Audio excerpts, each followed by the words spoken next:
It be Wednesday.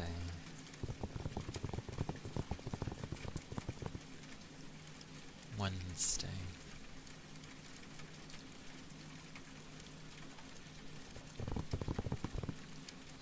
I always end up going to bed much later when I have time off.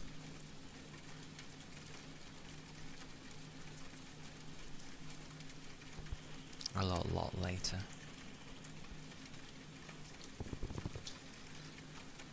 Which is kind of fine anyway, because I'm a night person. Or I guess night into the early morning. But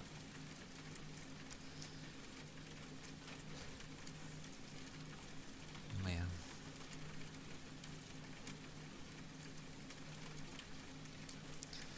It be a day though, and it's meant to be raining, or it has been raining supposedly. I think I heard it at one point. I don't know how it is today, but rain has been had. So I feel it's semi-okay to have a raining sound. It's a bit higher today for the background noise, but that's because I can't turn my fans down, so it's purposefully loudful.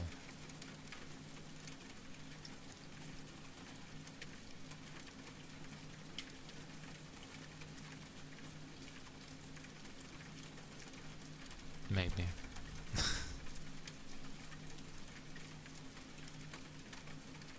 But yeah, long stream-ish yesterday. Technically it was just under 12 hours, but then I ended up talking a little bit.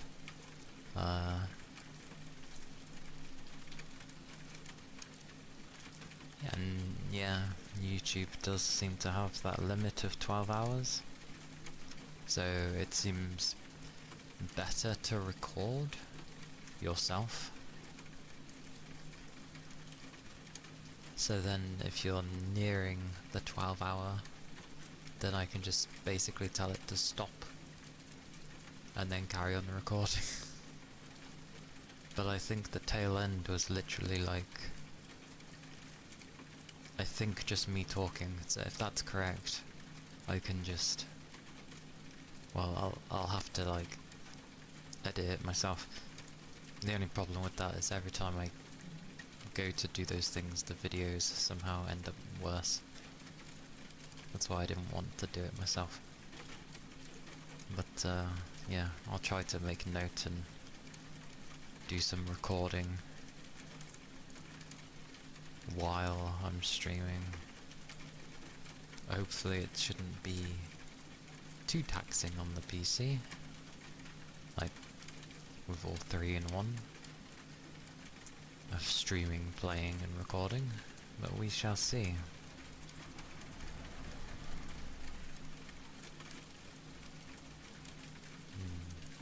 It is a bit loud. Hang on. There. Put it at 50% instead of 55. It's a bit better. It takes the slight edge off. So... And weirdly I fancy a drink. Ha ha ha.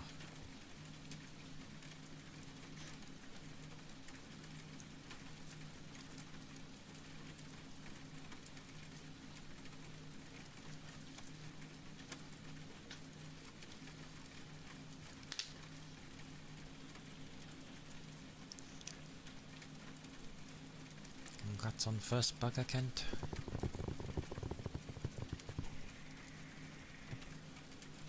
Oh. Hello, hello. It be a day.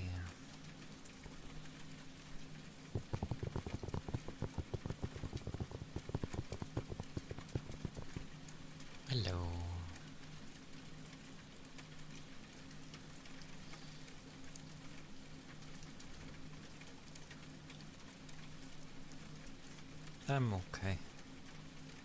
It is the midweek.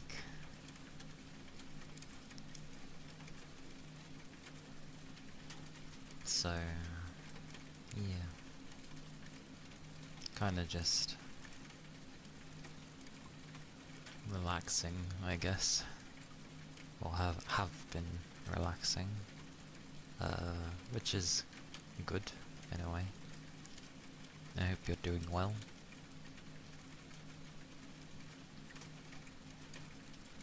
But then when I end up relaxing so much, I know the stuff that is to come, and I end up feeling like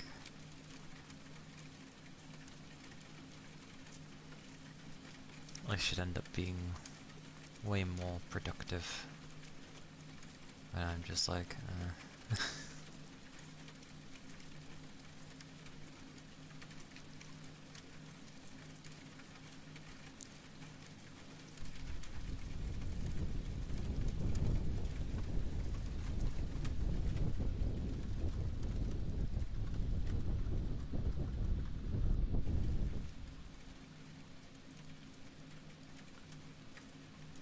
way more productive. Which is hard to do. Mainly because being productive at this point is like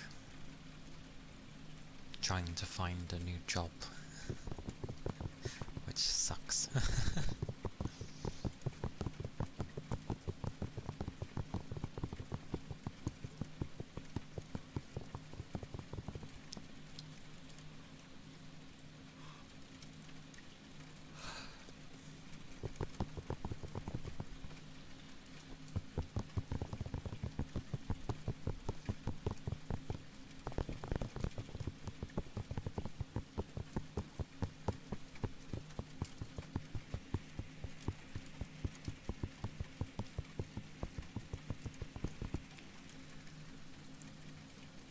It's never easy because it's either stuff that is kind of away from me. It's difficult when you don't drive, basically. So my options are very limited for finding jobs, I feel.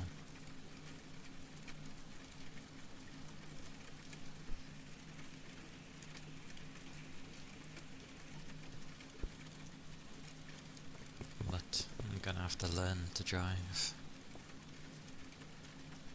which is gonna cost quite a bit, and I've probably picked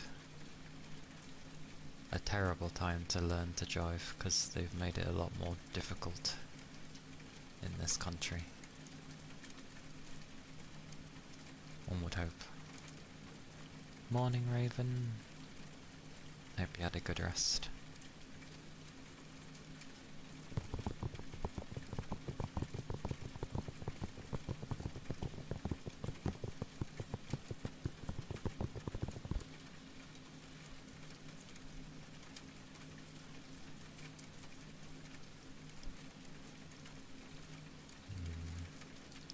The only thing I'd technically be worried about is the theory side, because you for some reason have to learn like 800 things or something because what they might test you on could be any of those 800 things, and I'm just like, how am I supposed to learn all of that? I've never been good at written exams. I do better with practical exams, which annoys me because I feel like it shows that I do fundamentally understand things when I have to apply the knowledge, but when you're asking me memory games, I'm terrible with that. That's why I've always hated exams. always pass the practical, struggle with the theory side of things. The written half. It's always been the case.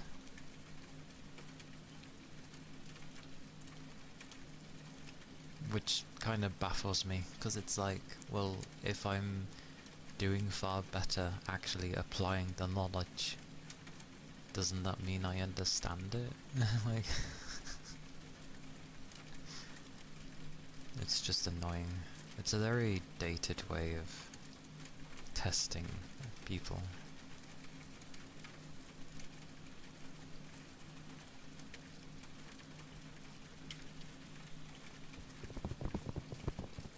And if what I understand to be true over here is the case, it's like you have your theory and then you have to wait 6 months before you can go and do your practical. 6 months. You expect me to remember things for 6 months when I don't have to touch it? What the hell? And then obviously, that's if I pass the practical. Because I know that they have a quota of having to actually fail people, and they will nitpick certain things in the hopes that, you know, well, just to fail you, basically. Because I had that in one of my older jobs when one of my managers was learning to drive, and they failed him on like the most minor of details. Something you wouldn't necessarily fail someone on, but because there was a quota to fill and he was among like the last bunch, it was a given that he was gonna fail anyway. What does it accomplish? You have to pay every time you go to retake your practical side of things.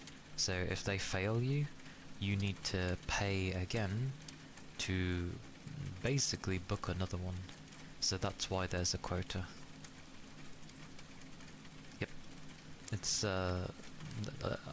how is that even acceptable? Like legally. Purely failing people just so you can like literally scam them out of more money. That's why I didn't bother learning to drive for the longest time.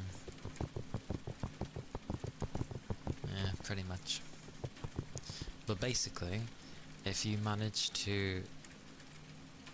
It also depends on the person you get given who's, you know,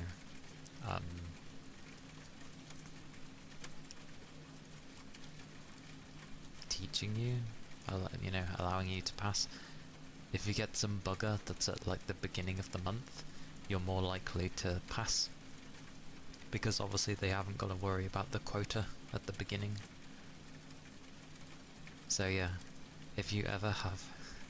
If you're in the UK learning to drive, if you ever have an exam that's towards the end of a month, reschedule it. Which I don't think you can.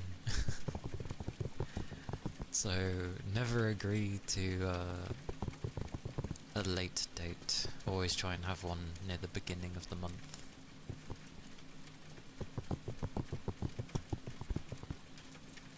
But I need to pass anything yet, so...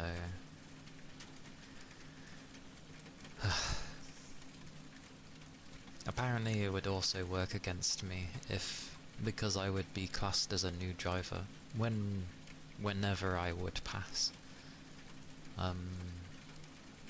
Because I'd be a new driver, that technically my insurance would cost more because I'm new, which makes sense. However, your age is also taken into account, and I get the feeling I might be out of the age range of being classed as a young driver. So, hopefully, my age ends up helping me.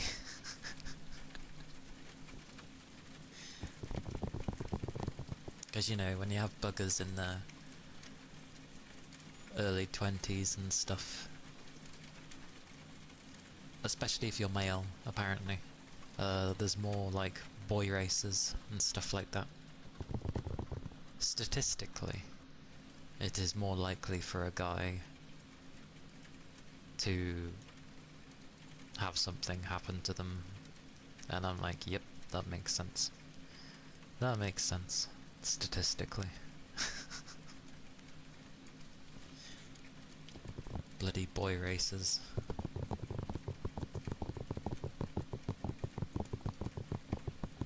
Yeah. It's like, oh, you've never driven before. Oh, but you're over this threshold of, you know, age. Okay, well, no idea how much that will end up helping, but hopefully quite a bit.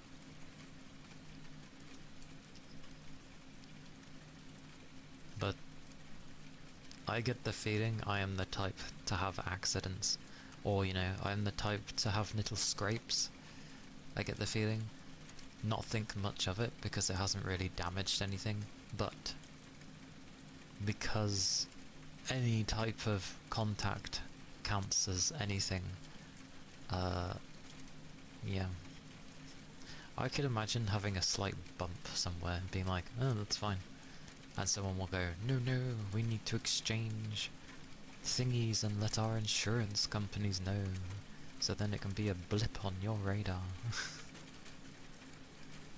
Or on their radar, I suppose.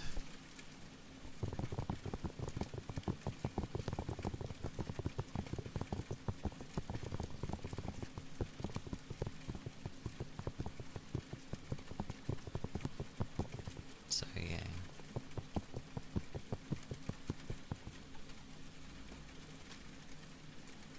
I just think it costs a lot to have a vehicle.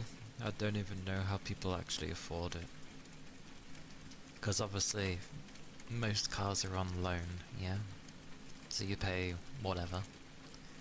And then you've got your insurance, you've got the road tax, you've got the MOTs you need to pay now and again. And then you've got to pay for fuel. Like, it just seems like so much money to have to pay.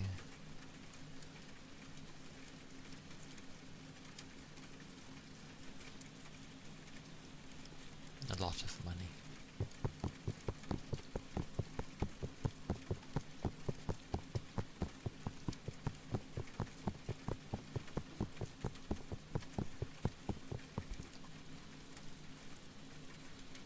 I only ever had used cars that are bought outright, so you're not paying for them monthly.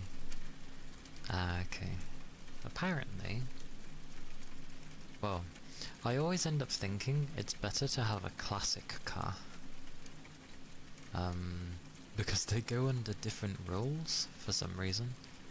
So with classic cars, they don't pay road tax, which is weird. Because they're using the road, so I don't get why they don't pay road tax. And also, they're more sternly made compared to vehicles in today's world. So, say you did have a little bump with someone, maybe depending on your vehicle, your car wouldn't even have like a dent because it's so sternly made. But the one you bumped into, like maybe the bumper came off or something,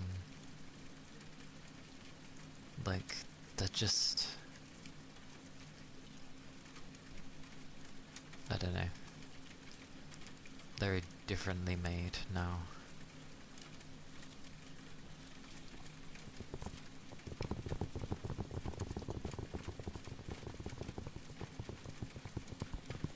Yeah, I see.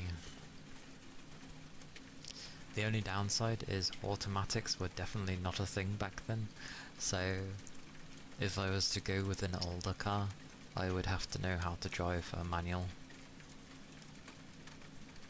which I kind of didn't want to have to bother learning to do.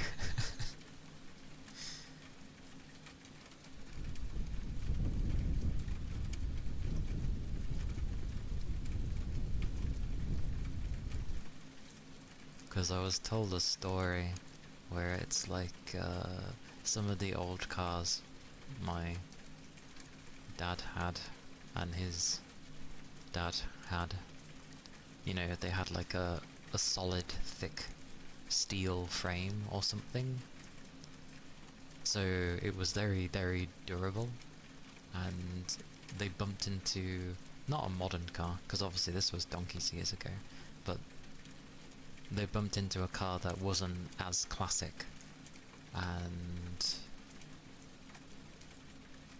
where there was like a slight dent in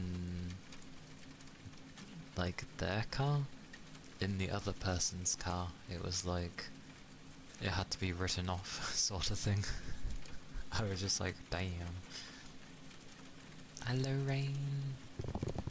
Hello, hello. I hope you had a good rest.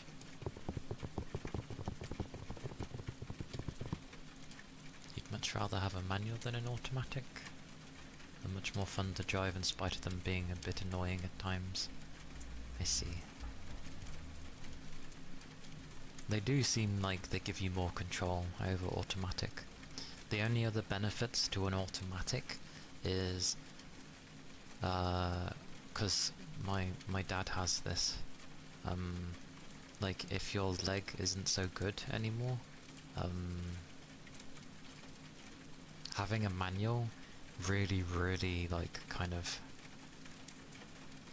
aches and sometimes hurts the leg because of having to deal with the clutch all the time and then switching between what's it. So yeah, it's good if your legs hinder you so in such a fashion. That's what I feel automatics are good for.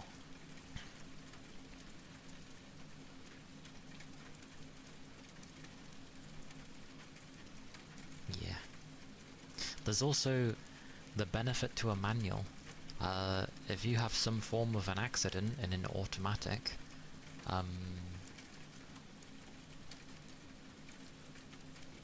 it locks. Like you can't really move it properly.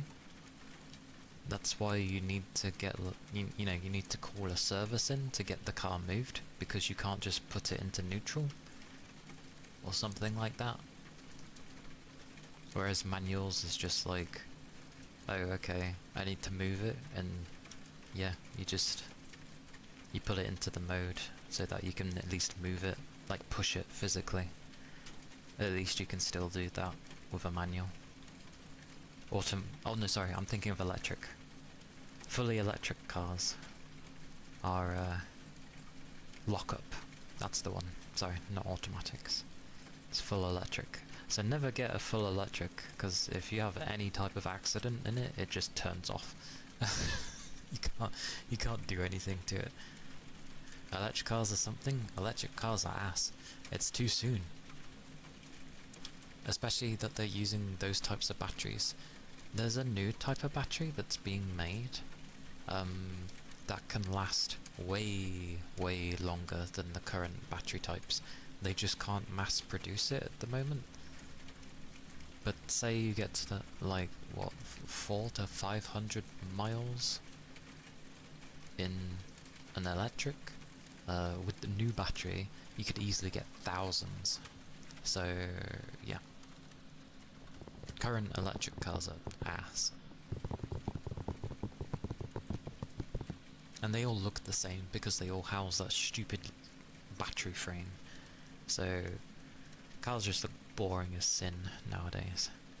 Go back to like the, you know, the older ages, so the 20s, 30s, 40s, 50s, 60s, 70s, even the 80s. Like those cars had style, especially between like the 50s, 60s era. There was style in those vehicles.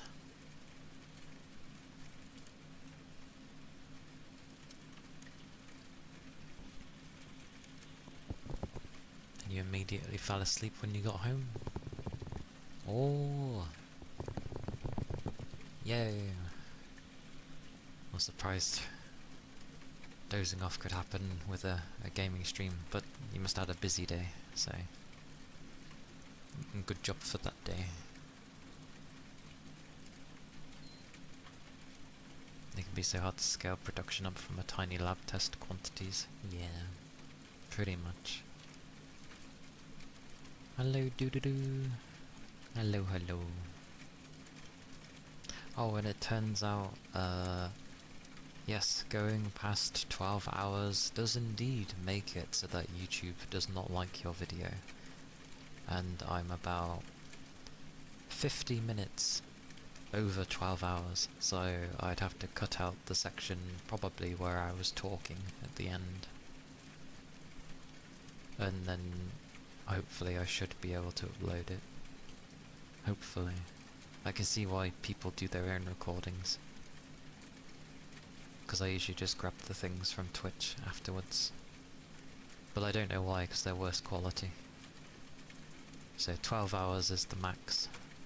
Apparently there is a time where YouTube was fiddling with it, which is why you see videos past 12 hours. They don't get rid of those ones, but yeah, they've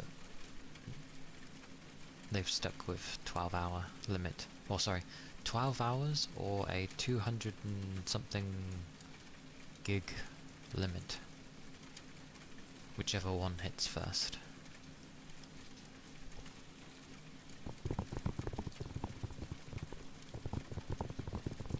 Whichever hits first.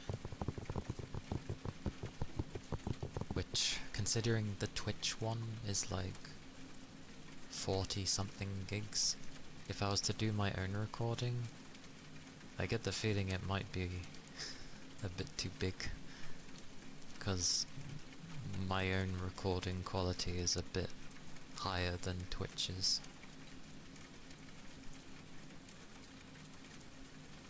I could cut it in half. True.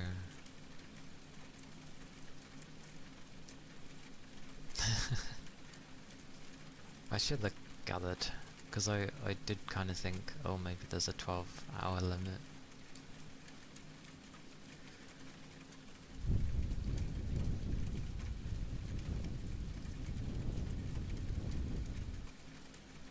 And I usually won't have to worry about it, even on the Fridays, because I'd get back home from work, and even if I was to continue streaming later, because I would be starting at around 4.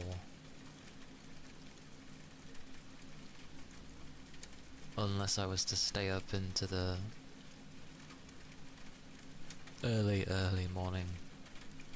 That's the only way I'd get over 12.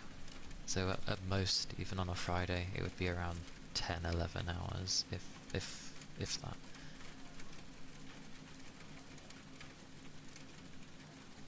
That dog.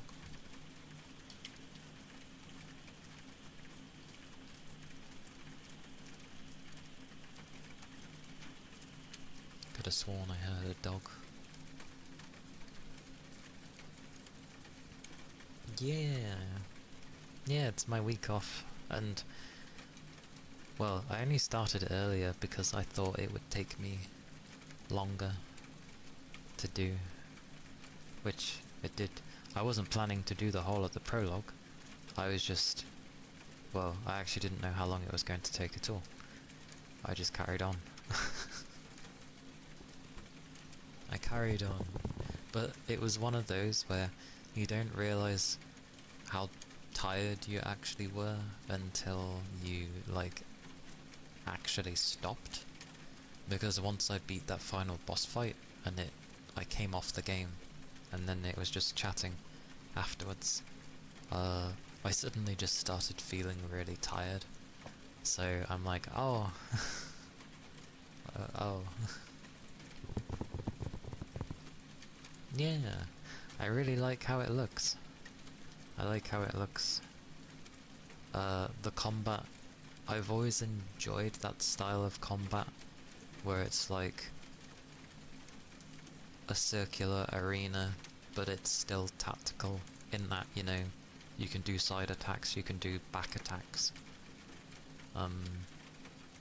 And positioning is important because if the enemy has like a cone style attack or just an AoE, having all your buggers grouped up together is a very bad thing.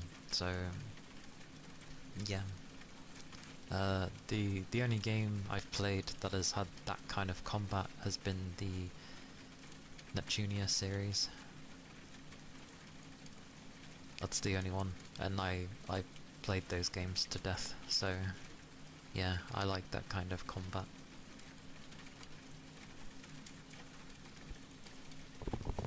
I was gonna stop after the first defeat on that final bit, but it felt doable. I just had to focus a bit more, and in focusing a bit more, I won.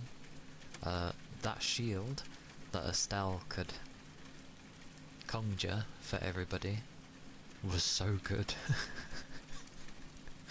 Like, she couldn't break through the shield, and it was kind of confusing to tell at one point. I thought like it looked like the shield was taking like some of the damage, but some was still going through, but it wasn't the case. It was taking everything, and I was like, wow, that's a flipping good shield. And then because I had my teacher with me, I forget her name, because she has an odd name. It's like Charizard. Was it Charizard? I can't remember. But because I had her with me, she had haste, basically. So I just kept casting that on people. Haste with shields, and then I was just basically having my turn most of the time. So I was like, yeah, good stuff. Finally. After I figured the shield, I was honestly okay. I just kept Joshua for heals, in case. But it's so annoying. It seems like the way to get CP up is by attacking normally. And it's like, why would I attack normally? It does so little damage. But it seems to be the only way to get that up. So for a good portion of things, I was left using magic, basically, trying to do stuff. Or... no. The other way you get CP is by buggers hitting you. But because it was mainly my turn a lot of the time due to haste, I wasn't getting hit too much, that's why. But hitting was hurting, so I'd... Is it based off of damage, I wonder? I wonder if it's based off of damage, because I had my shields the whole time. I'm gonna choose the first option. I think it's just because they didn't get many turns to actually hit me.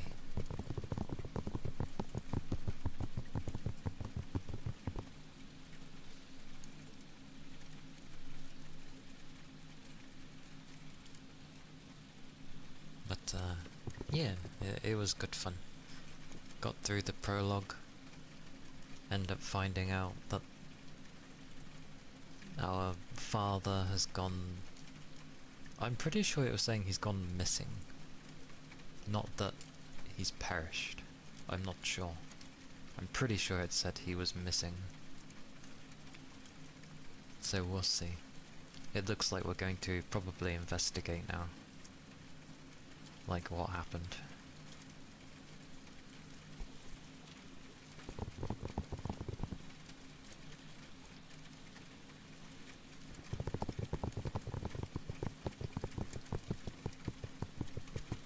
But don't expect a chapter every time. That was a lot to go through.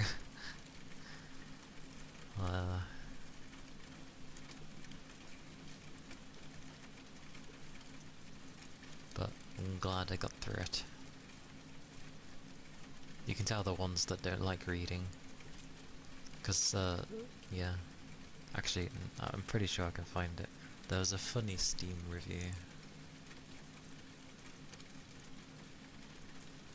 Oh, but before I go on to that, obviously it will be like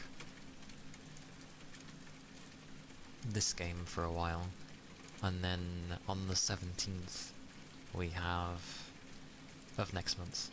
Yes, because it's the 19th today. So on the 17th of September is when the new Fire Emblem game comes out, of which I've never played a Fire Emblem game, so we'll see how that goes. Penguin! Hello, hello! Okie dokie. Good luck with your work stuff. Good luck with your work stuff.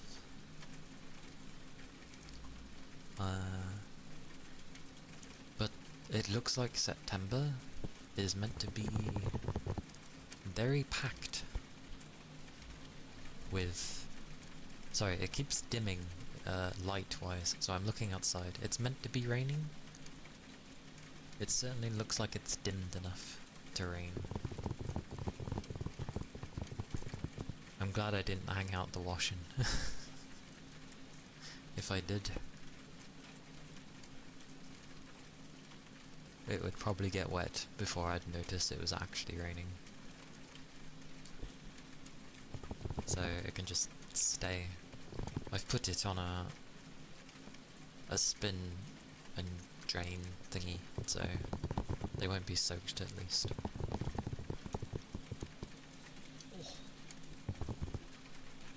But yeah, other than September going to be a very, very busy gaming month for like just releases. For the things I have an eye on currently, yeah, we have... True. We have Fire Emblem coming out, that's what I'm mainly focused on. That's not till October. Onimusha comes out the beginning of next month, which looks cool, but that will probably be something I get when it's like cheaper. Maybe.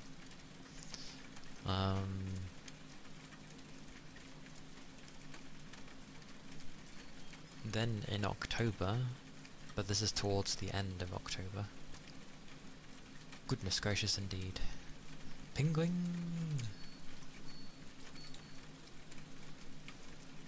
Thank you so much for the sub. It's very kind of you. Is that like... I assume that's... your first one then? Because it doesn't state a month by it. But thank you for the sub. And thank you for the 10 stream streak. Thank you kindly. It is?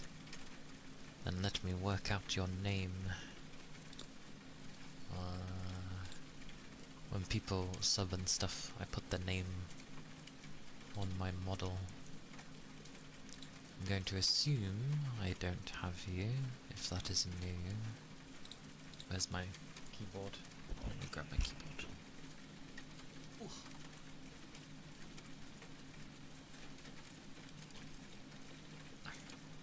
Okay, I do not. There's usually a choice of like what color you'd like. You can either tell me, or I can just pick like the same as your Twitch name for a color. Oh, it may get bright. Sorry. Am I gonna go bright? Why are this loads? Oh, it didn't. Okay, good on it. Okie dokie. Let's get the right colour first. I'm gonna assume it's green. Let's try and find the right green. Looks like it's on the darker side. Possibly.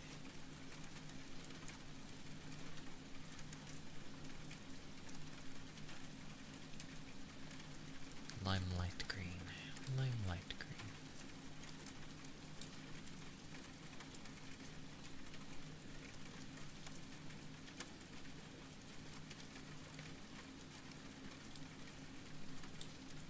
Well, that might work. Never looks any different when I do it.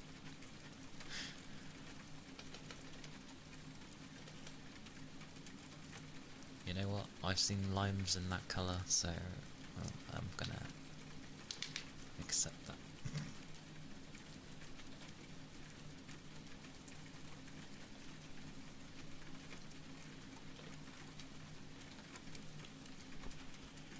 Oh blimey, the T's merged together, that's funny. Alright, tick this, edit, change the canvas size. Oop. There we go. Yeah. Alright, export PNG. Things get bright.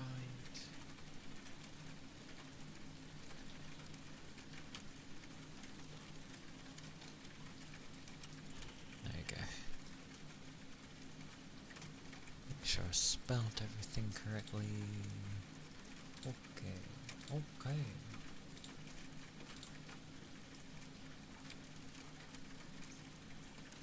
There it is. It's probably more green looking, but when I did it, it looked alright. Oh, it will be dimmed because of blackness. Ugh. Like if I was to make things bright. Yeah, it looks a bit better. I just dimmed myself. So I'm not blinding to people. And this one. There we go. But yes. Thank you for the sub. Thank you kindly.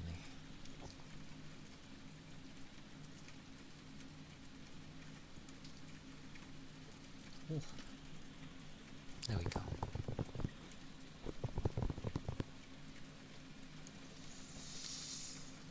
Oh.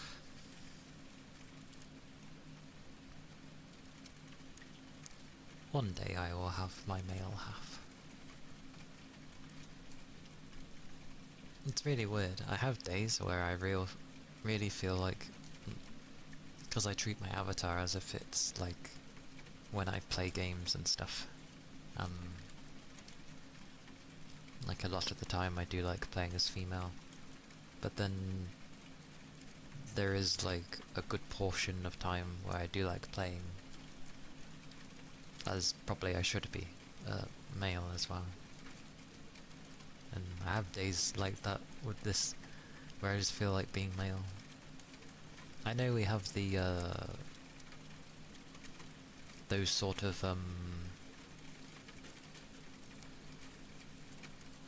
those what's it models that you can get where you can customize them. I know you can get those, but I don't know.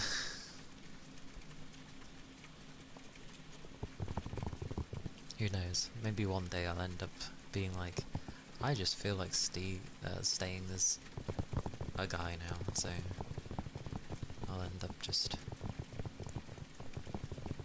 switching over.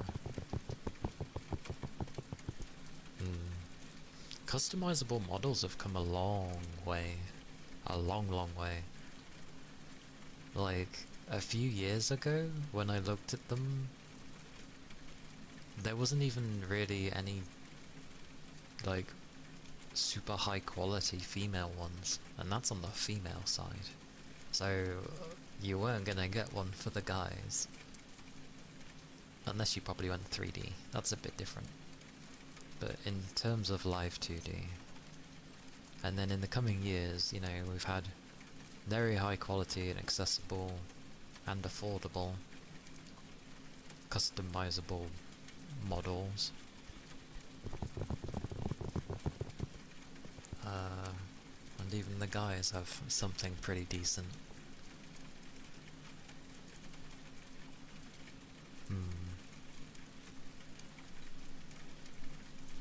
I think it's what I went through when in my teenage years of just underappreciating myself so much. But no, it's kind of like 50-50. I like both. Because in games of old, especially when I was a kid, I'd always just play as myself. Because, you know, self-insert your own person. So I'd always be myself. But then at some point something changed. And then I just preferred to be female. Don't know why. I really don't know why.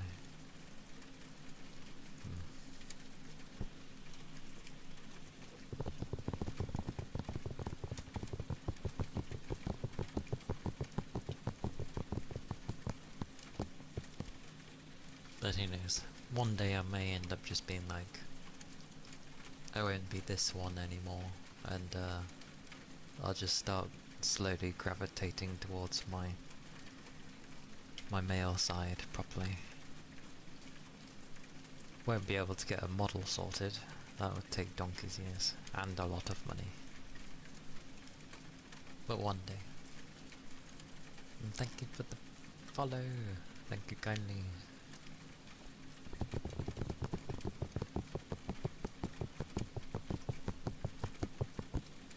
I probably should have just gone with what I initially thought I should have done, of having one that can just be any. This is a custom one? Yes. This is custom. It's weird because when I say custom model, there's the custom models where it's got a metric ton of presets to make your own model sort of thing. But there's always the underlying base that it kinda looks the same. Whereas this is from the ground up a custom. I don't know how the wording to differentiate the two. But yes, this one's custom. Thank you, customizable versus custom. That would make sense, yes. Yeah. Thank you. Right, that's a word. That is a word. Customizable. Yes. Yeah, so this is a custom one, not a customizable one. That makes more sense.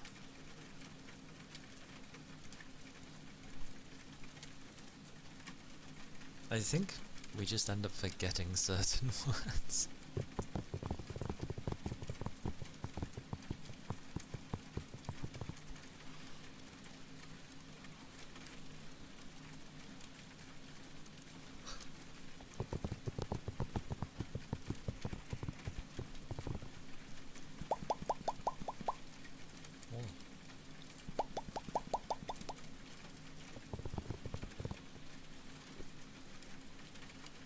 I wish that custom was coined as unique or something instead, just to make it easier to, separate. That's true. Yeah. So a custom one could be, oh, it's custom because it's customizable, and then ones like mine, where they're from the ground up, are classed as unique models. That's not a bad idea actually, and makes a lot of sense. That makes a massive amount of sense. I like that. They should go with that. I guess because customizable models wasn't really a thing to begin with, because it was either not viable to do at the time, or just very hard to do.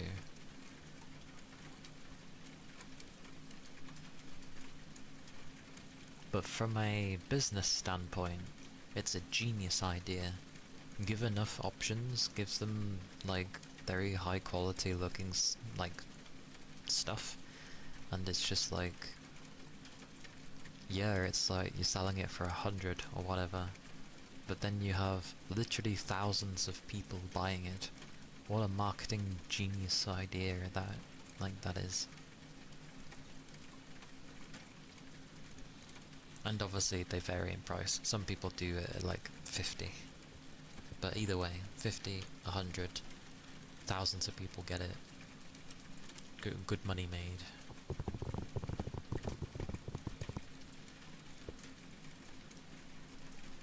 True.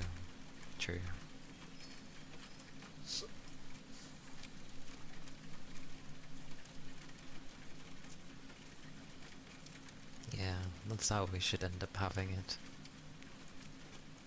Someone's like, oh, do you have a custom model? It's like, ah, you mean do I have a unique model? Yes, I do. A unique... no doubt people would still try and, like, just put it in somewhere, like, a unique custom model. Or something. But either way, if unique manages to sneak in there, that would be good. Because then things like the big bunch of VTubers and stuff. I did it backwards though. I got a unique model as opposed to just like starting with a PNG or something. Don't start giving them ideas to that. I mean, yes, you can make a customizable unique, but at least in terms of describing the type of model, you can, if someone just hears that it's a custom model, they're like, oh, okay, it's one you can get somewhere, blah blah blah.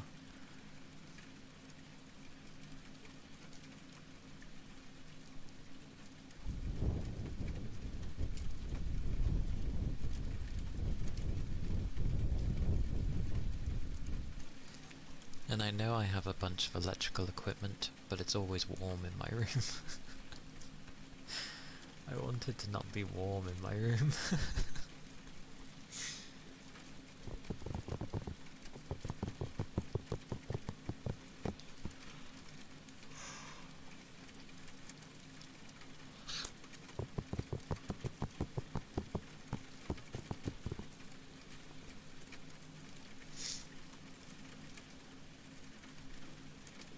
A 3D model for yourself. That's fair. Like, that's how some people, like, start out as well. They end up grabbing, like, maybe a model they like the look of, 3D wise, and then, sort of, they just change things, and then over time they just keep adding things to it, that it ends up becoming its own model, because of what they added to it over time. So it's not a bad idea.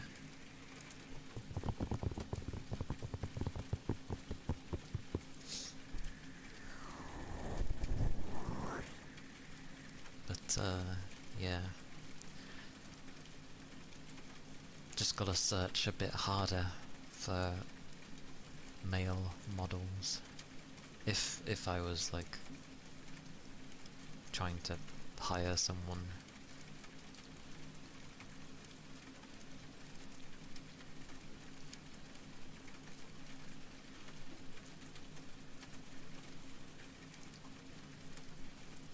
Although, I feel the length of time it would take me to hire someone would probably be equal to the amount of me learning and doing things myself.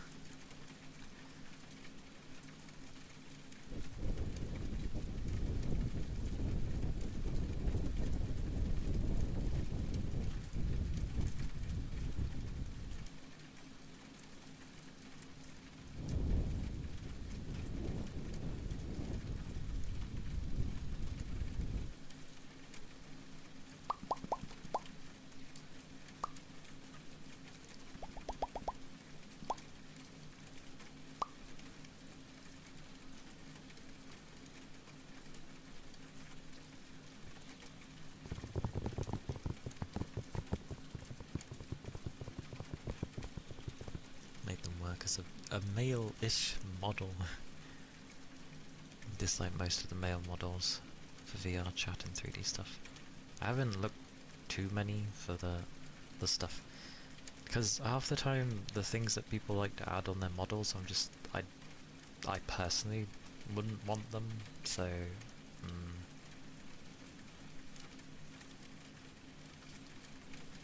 for noses? Damn.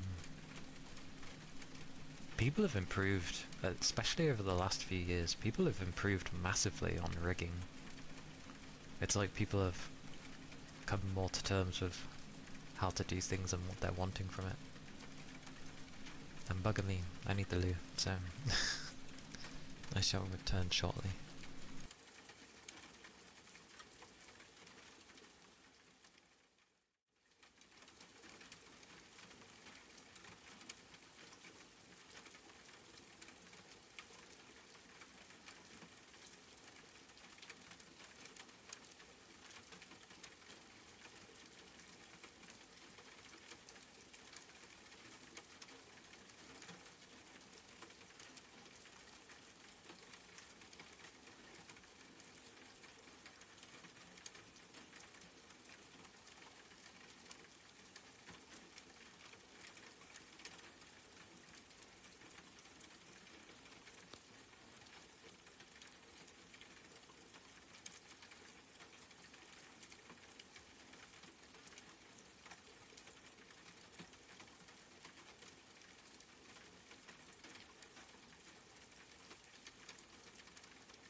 That is quite funny. It's funny as well because I look for places for illustration as work as well, and yeah, some of that's funny. Also, there was a really random day. Like, usually it shows me a variety of things, but there was a day where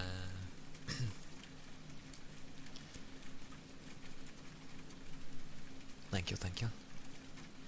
There was a day where I think it only had like furry stuff on it, which is fine because I know that market is ridiculously massive for some reason. But it was just weird that it was only showing that stuff. I was just like, what's going on? Where's the other things? It's usually a mixture. Like, it's there and I usually just go past it because obviously that's not what I'm going for compared for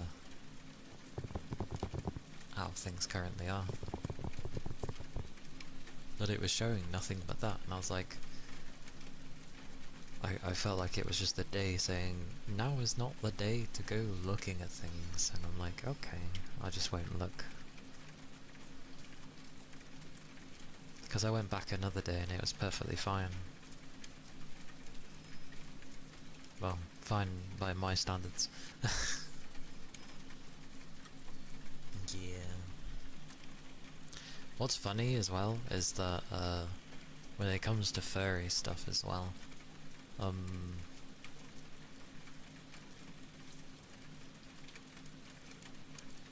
like, they pay.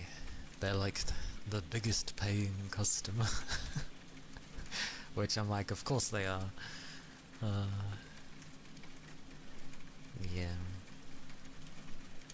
Not my cup of tea, but like, I know there's that side of things out there, so it's fine.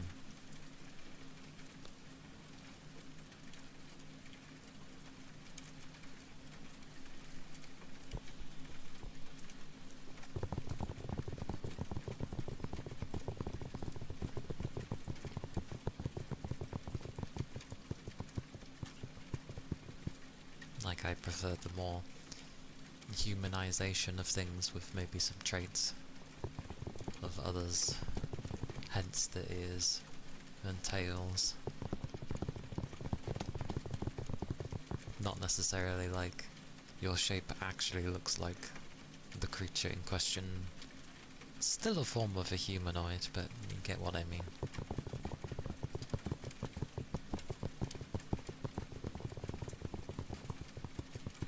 Yeah, pretty much. I feel like if you end up having in terms of models, I feel like if you're actually a human being, that's so easy. As in, like, when you're wanting illustrations and maybe add-ons of sorts and other things, like, it's just so easy because you are literally the base of every other bugger.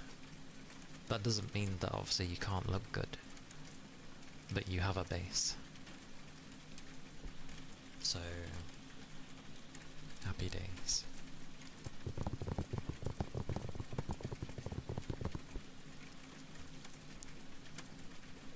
And I did get, like, a male half sort of done-ish, because, well, yeah, I need to start somewhere. And I get the feeling the more I hold on to it, the more I'm going to end up sort of tweaking elements of it, or wanting to tweak elements of it. Can we see? Not currently. Because it's more of like a concept design. So I don't know how that will go. The only people I've shown are like my mods. That's been about it. It's nothing too crazy though. It sticks more on the simpler side of things, while also going into the adventure type aspect more. but I foregoed having 9 tails because it makes things very difficult to get things done.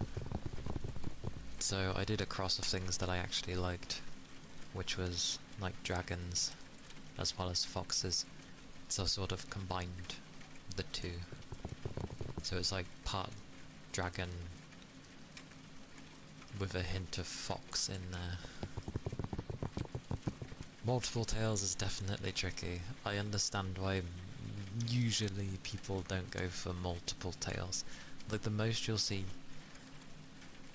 is usually 2 tails for people if they're going to have it. I have seen people have things that go up to like 6 tails, and there certainly are other 9 tails. But yeah, it's a tricky one to work with. Yeah.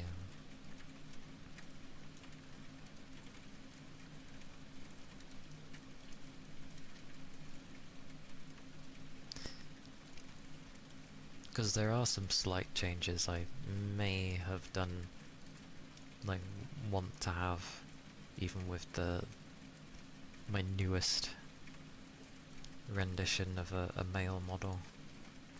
But then it leans more heavily on the dragon side of things. So...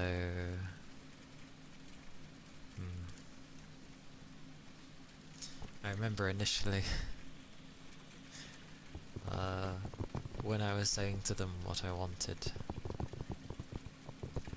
I was like, oh, could I have, like...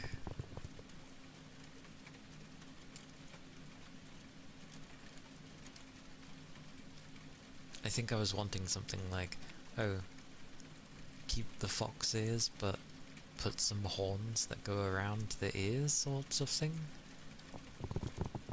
So that you could see it was a combo of maybe a dragon and a fox.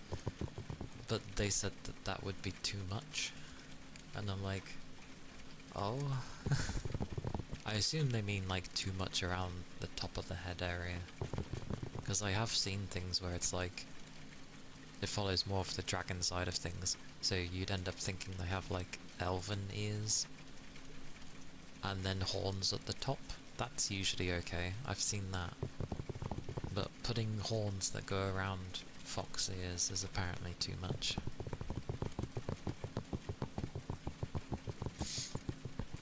True. Lore-wise, I wasn't really thinking much. I was just thinking of the stuff that I do like. Ironically. But what I ended up having, because I can at least mention some things, was just like adding scales here and there to signify parts of the dragon, because the tail looks more dragon-like, but I kept my fox ears. Because obviously a dragon isn't gonna have fox ears, so yeah. Yeah. Probably. Horns don't move though. And if it's coupled round the ears, I suppose it would be a bit of a clipping issue, potentially. Yeah.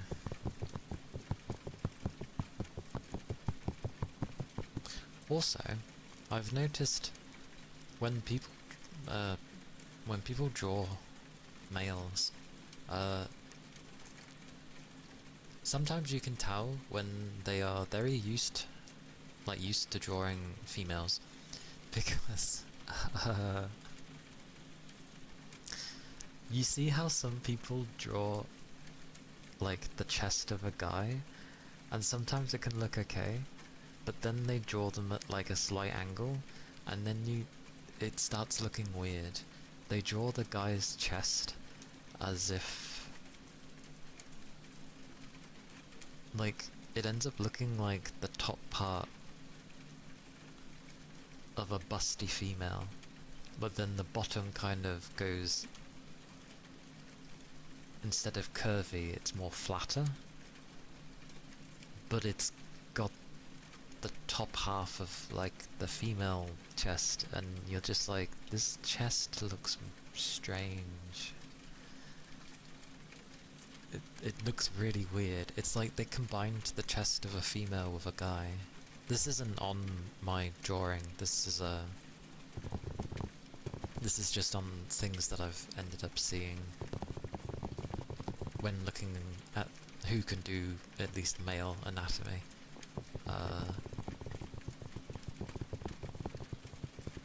Yeah. It looks really silly. Because then it looks like the guy is about to have boobs, but he doesn't. It's a really weird one.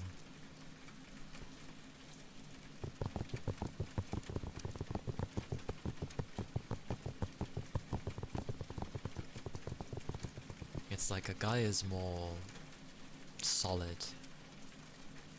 And yes, they can look quite flat. But it depends on how, like, muscular you're trying to put them. And, like, defined and toned and all that stuff. Like, a guy doesn't have curves like females do, obviously. You can put, like, slight curves around where the hips may be, because you can have, like, you know, the love handle thingies.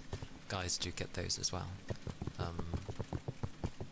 But, like, if they're fairly muscular, a guy is going to be pretty flat, and drawing defined muscles looks different.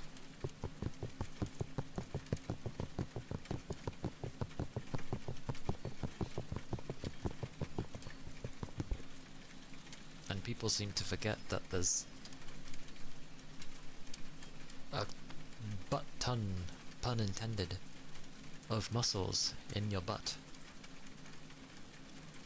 That's why when you have, like, apex humans, especially apex males, that's why the bum looks like the flattest thing in the world, because it's just straight muscle.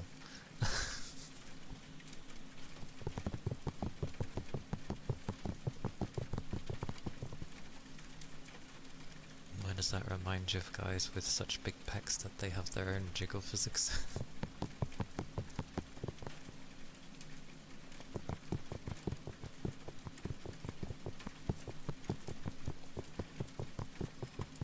I mean, it is possible. Hey, Big Chum.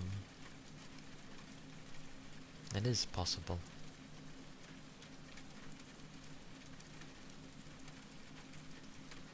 It's still funny when they end up being like, oh yeah, guys shouldn't even have nipples, blah blah blah, they don't need them.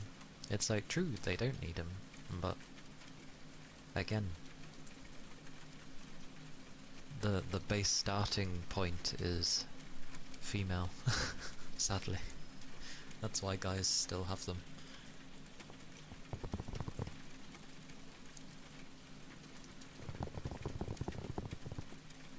The name slightly rings a bell. Not that I know what she would sound like.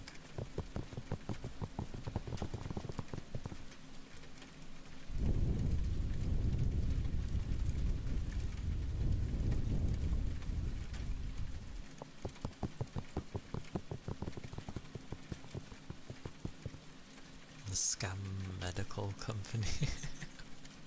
I see.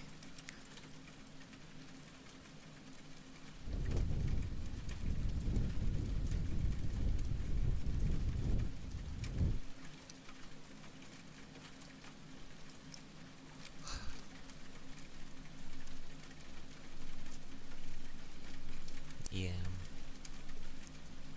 That's why guys are half. Guys are half and females just stay the same, basically.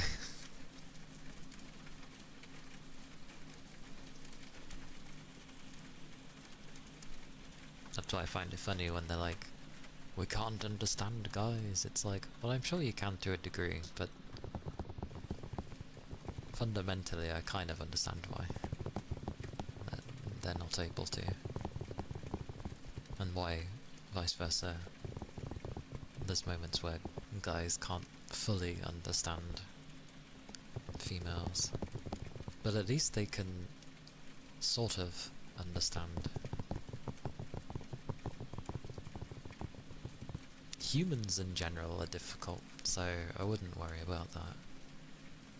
They like placing differences, but at the end of the day, we're both human. I'm waiting for the day where it's like, you know, where we end up calling people from other planets the other buggers, so, you know, where Earth starts getting shunned or something. A bit meeting. Good luck. I hope it's not entirely horrendous or stressful. And thank you for the 5-stream streak, Big Chum.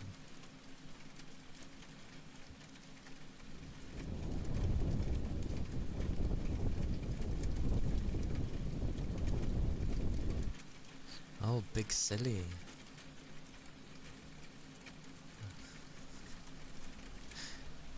Oh, I don't know why I ignored the full stop, but a big meeting. A big meeting. Well, good luck with your big meeting.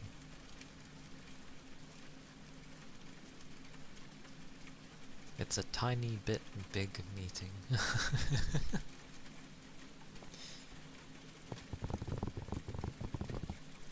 But yes, definitely good luck.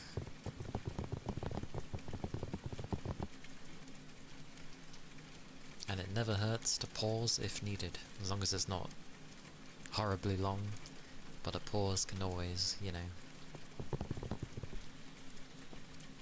help. Not that I need you to tell her such things, but you know what you're doing, so yes.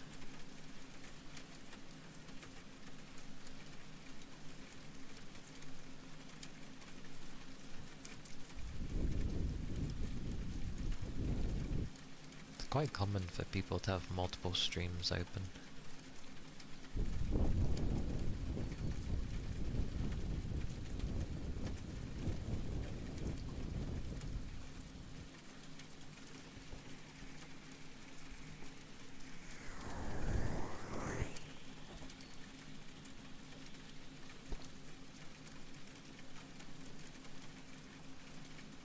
More.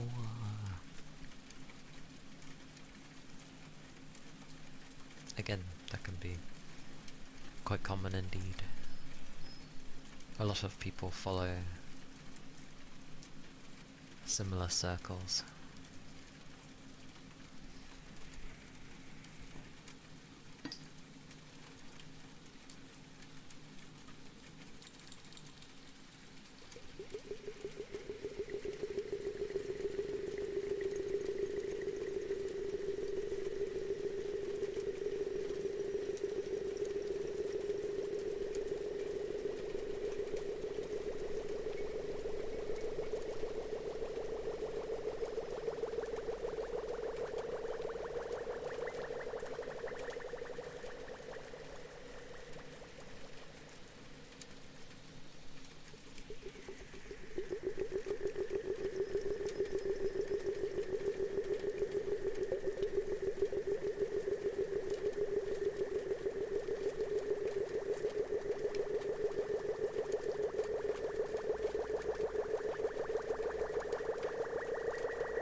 Tell you the one joy is not having to be at work.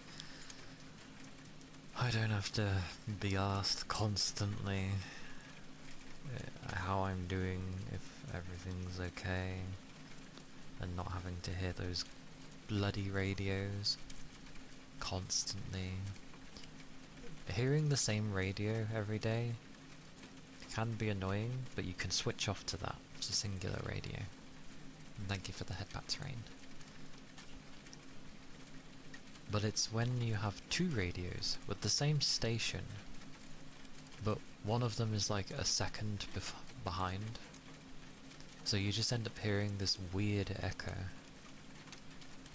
One that's right near you and one that's further down, like, I don't know, however many meters, 50, 100 meters, I don't know. But either way, it's an echo. And then, a bit later in the day, a third person comes in with their radio, with the same radio station. And you end up having this really triple barrage of slightly desynced audio doing the same thing. Oh, and there's a fourth radio that plays a completely different music most of the time. But that's semi-okay, because it's different music. But the audio levels vary now and again, and sometimes it's either quiet enough that I can kind of ignore it, so it's okay, or it becomes super loud and overbearing, and I'm just like... It drives me insane.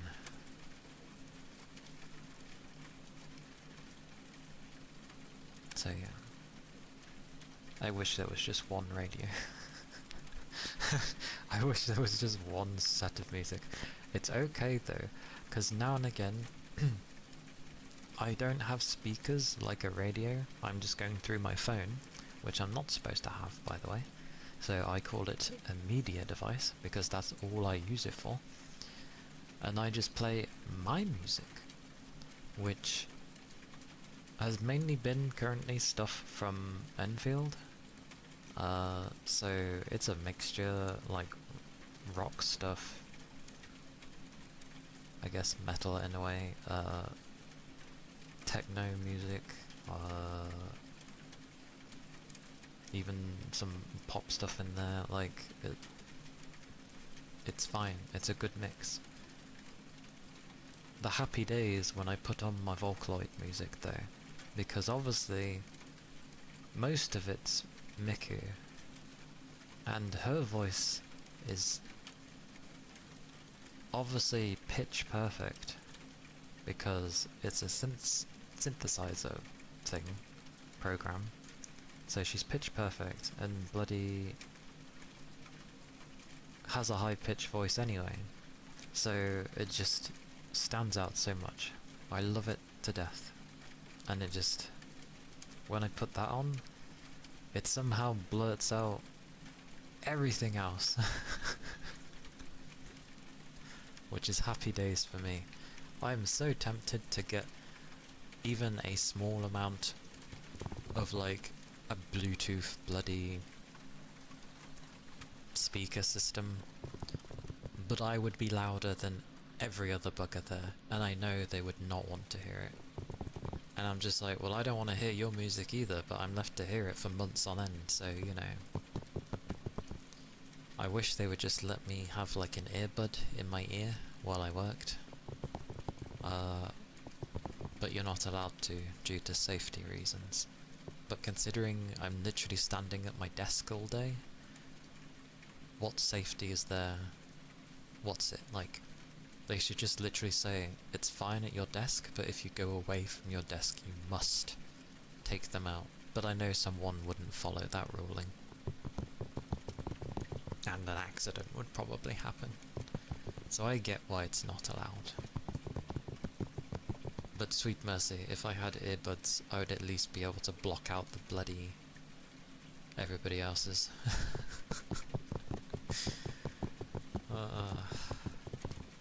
But yeah, it's tempting to have speakers now and again. I did find one where there's like a neck speaker. Apparently really good. Obviously the only issue is that if there's people somewhat close by to you, they will hear it as well, because it's a speaker. And I'm just like, yeah, but it sounds bloody good to me. I'm tempted for it. It costs, though. That's why I haven't got it. But, yeah.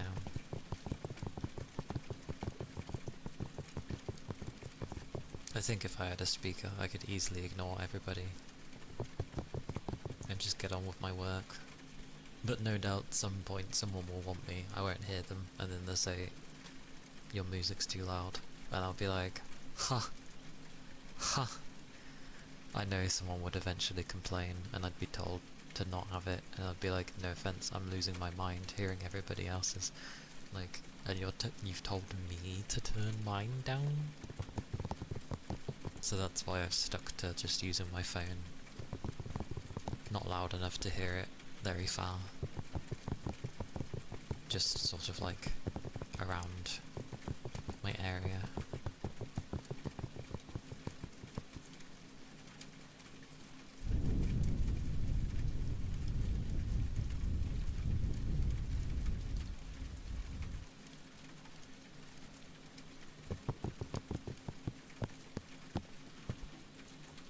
Yes, sorry.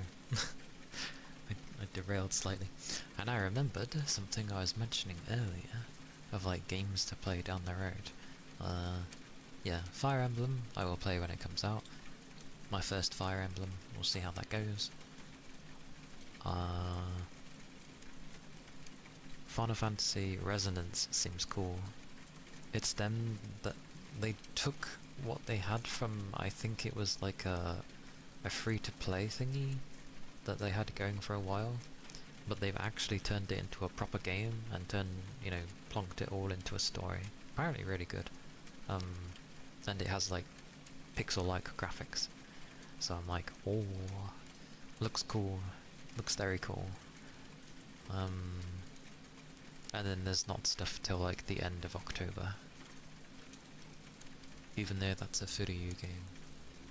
I actually really enjoyed it, so we'll see how that goes. Yes. But I don't know how long Fire Emblem's gonna take. To my understanding, Fire Emblem games are pretty big. So, yeah.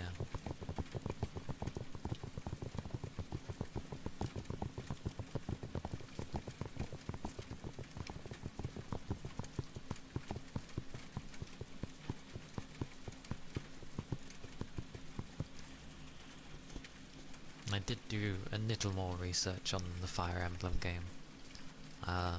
It's not that there's 4 stories and then you pick what to do. Well, it is still you pick what to do, but like it's not all the same stuff for them.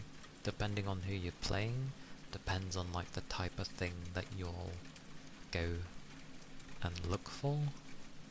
So on one of them it's like you're going around getting stuff that would be good for food and stuff. Another one is you're going around looking for powerful enemies.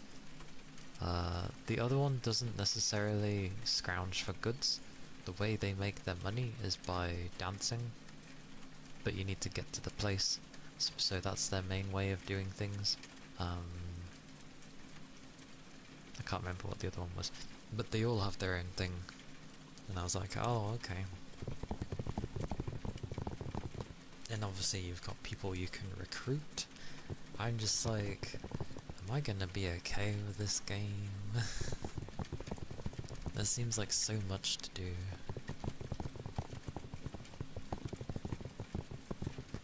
It reminds me of games like Mount & Blade, where you start off with nothing and then you have to slowly amass an army. Then you have to go around recruiting people and gearing them up properly and getting them experience and stuff like that. And then doing favours for, I guess, lords and stuff.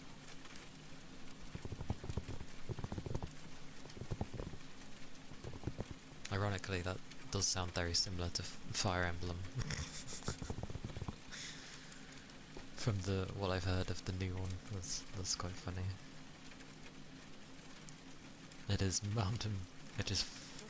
Fire Emblem Mountain Blade.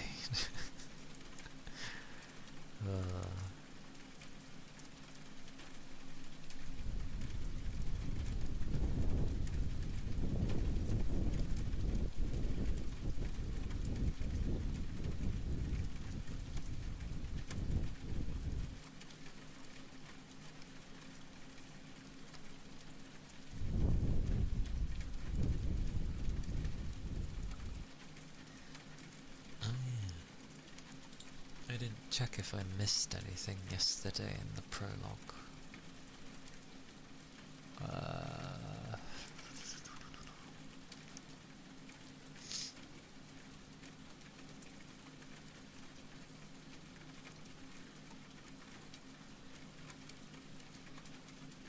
Luckily, I think I bought all the food in the prologue chapter because it's not the first Trials game I've played, so I know things like recipes and keeping an eye out for books and stuff is important, and other items. I never know quite what they are there for, but yes. But it seems like learning recipes for food and stuff is like you buy and you eat them, and yeah, that's how you learn recipes, I believe. So any new food I come across, I need to buy. Which I think I got everything from there, and I definitely got all the stuff from, like, all the arts stuff, apart from the EP things. Oh, I forgot the EP things. Hopefully it's okay.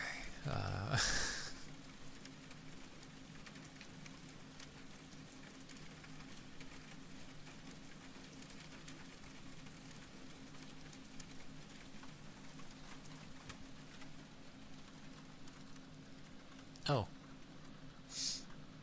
Okay, I think I got that book. Did I get that book?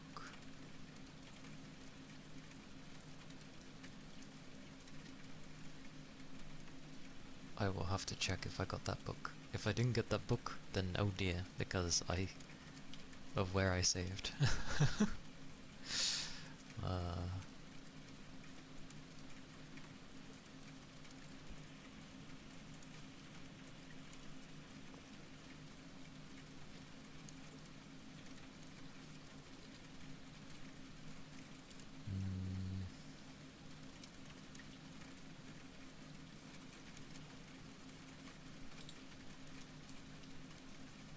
Oh, my back.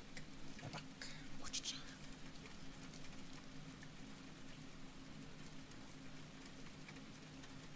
I'm pretty sure I did all the, like, side missions, because I kept going back to that board pretty often.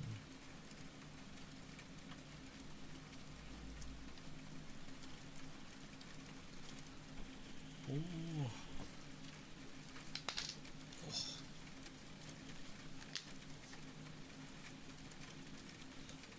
I think it's sunny. I think it's sunny.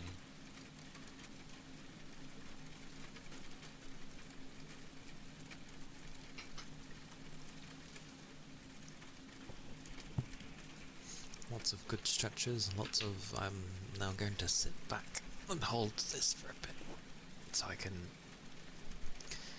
sit properly.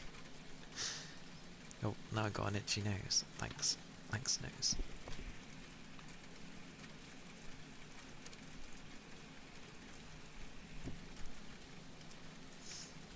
Okay.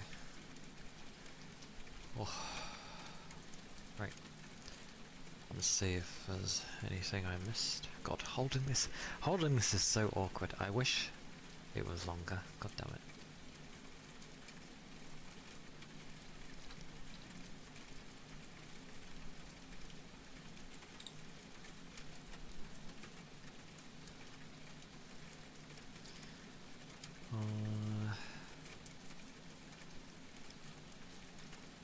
consume the food.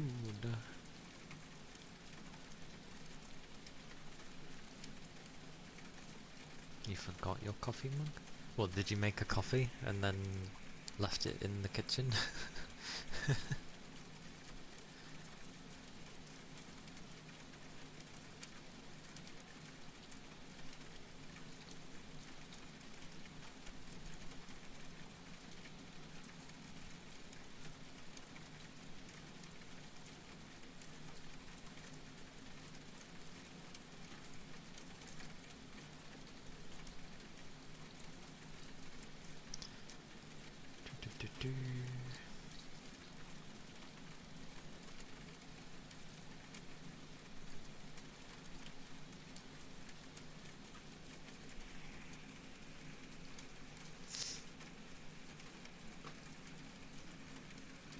Do I play Counter-Strike?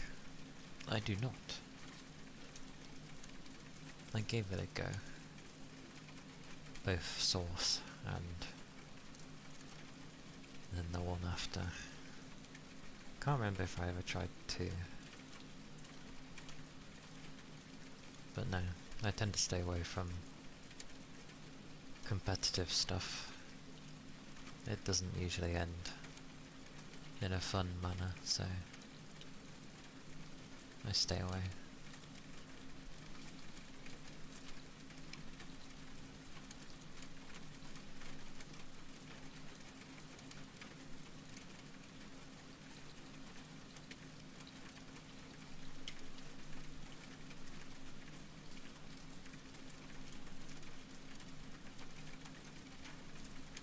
Okay, I don't think I missed anything.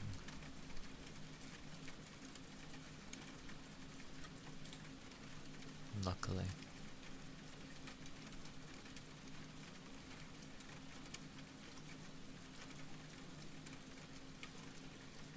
So, not the worst. Not the worst.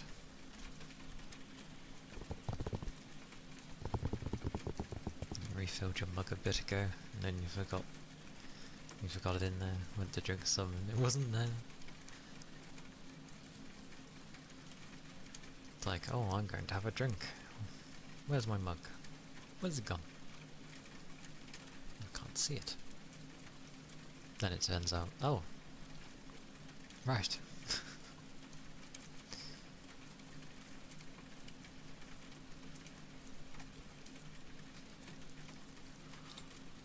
Oh.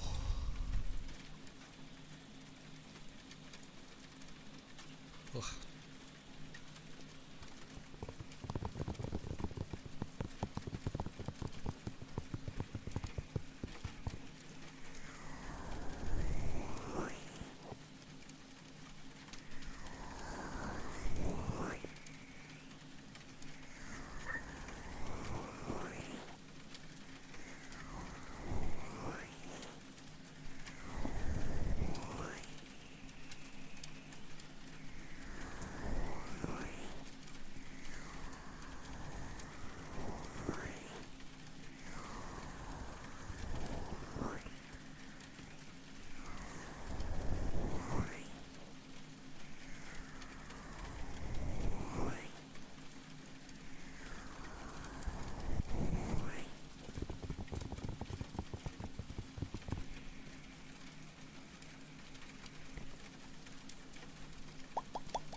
Oh yeah. When it seemed like they added decent, like DLSS to Beast of Reincarnation, I was like, yeah. It has horrible ghosting though. Even on any of the versions.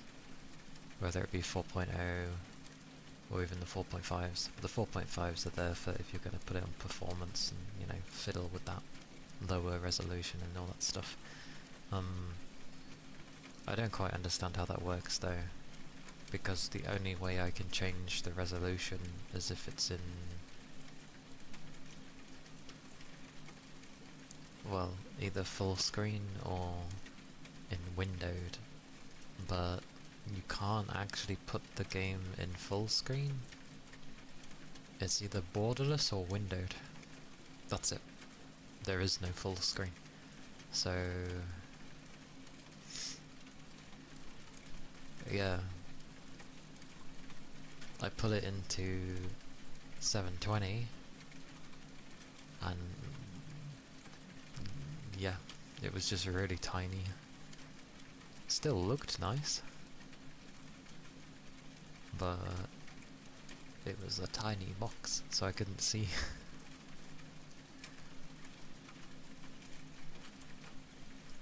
And then there's still some bugs here and there, like it doesn't remember the charms that you put on for Ku, your doggo. When you first start it up, it forgets, and you sort of have to put something else on, then put back on what you already had on for it to register the stats properly. So they need to fix that.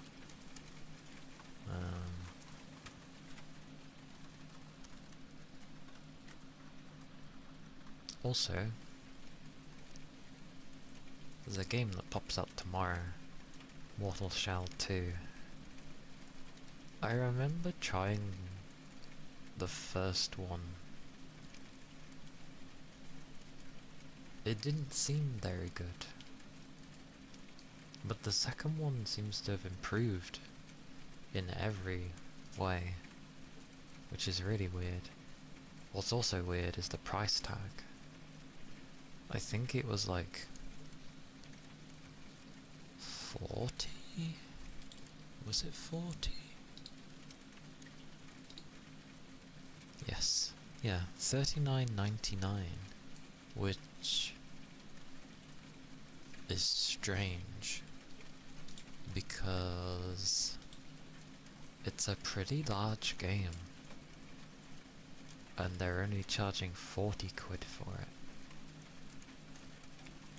Not 55 or some ungodly 60, or in terms of like, I think the most expensive PC game I've seen of a base price has been Death Stranding 2, which was like $69.99 for a PC game. But that's Sony for you, who is just really ignoring their consumer base at the moment. I kind of hope everyone just goes away from Sony. Because they're just not listening to people at the moment.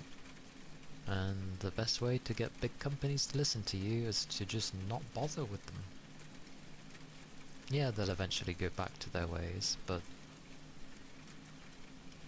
money always talks. If no one's gonna bother with their stuff, then they have to revert back.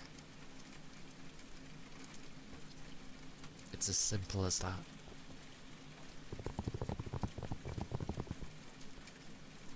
Oh, and what's the betting that they would be saving something like Bloodborne 2 for either where the company is gonna do really bad and they need something to bring people in, or they're just waiting it to be like a selling point for the new console.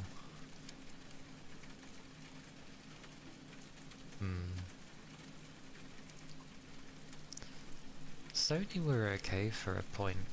Like during the PS4 segment, they were doing so good because obviously Microsoft tried going the whole way of, you know, when they had the whole thing of the game would be locked to your console kind of thing, so you couldn't borrow it to or lend it out to other people, your friends and stuff like that.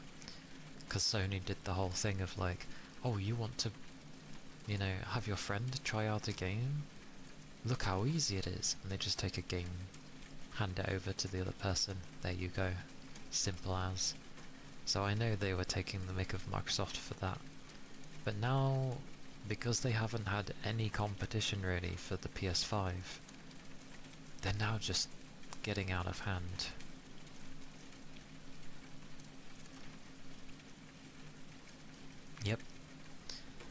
Because they're wanting everything to be digital. And I get it. Probably like a good portion of their sales are now digital. But there's still a percentage of people that, like, it's because they're looking at how they can save money and earn more money.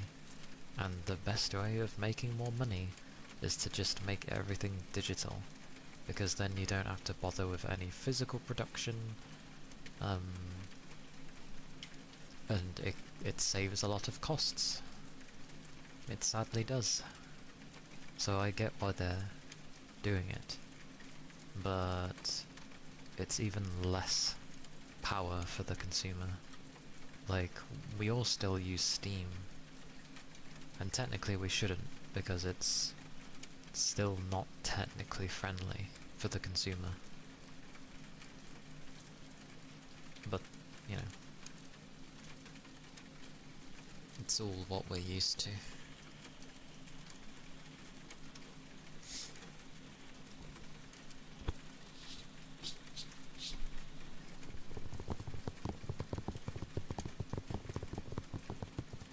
Because you think a lot of people would have shifted over to GOG due to the fact that everything is like DRM free over there.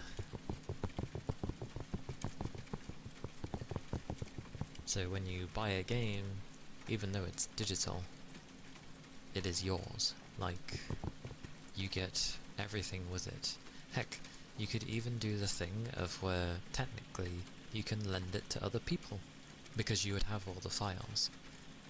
Obviously not encouraged, but you could do that if you wanted to. The best poison on the market. Indeed it is. It's also because Valve for the longest time were unchallenged with Steam. A very long time. So they managed to monopolize the market. Like, it wasn't until GOG and Epic came by. Yes, sadly Epic, even though they suck. But it wasn't until those two came along that Valve even thought about having a refund method.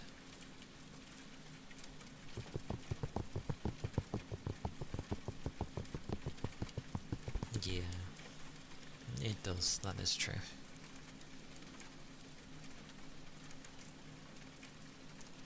Yeah, their launcher isn't the greatest. It's not the greatest. But if you're wanting DRM free stuff, then GOG is like... it's still a really good thing to have.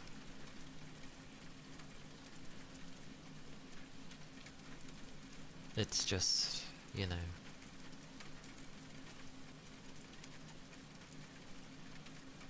yeah, it's awkward. It's also nice that you have really old games that technically wouldn't work on PC anymore, and GOG actually have a system in place to get that old stuff actually working on modern day systems. That's good. That's a brilliant system, honestly. I'm glad that they do that, because everyone, now and again, will go back to their old stuff that they remember. So I'm glad they do that.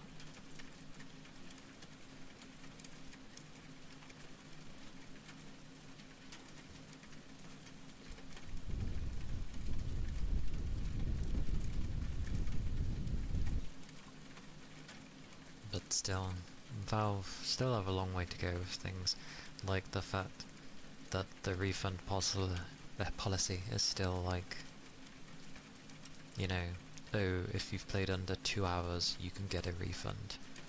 And under some circumstances, you can play longer and still get a refund. But it's harder.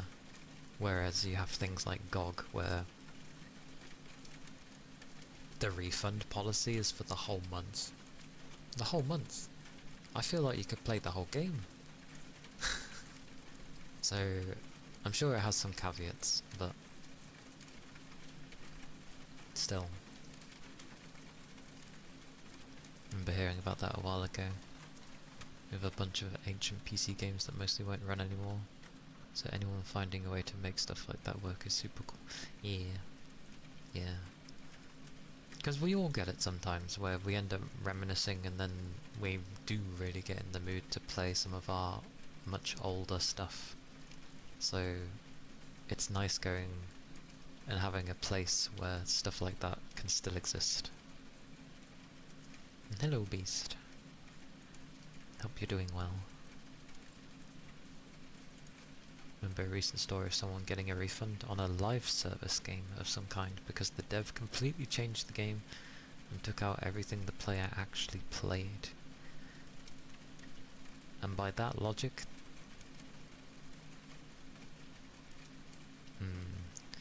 live service games are always...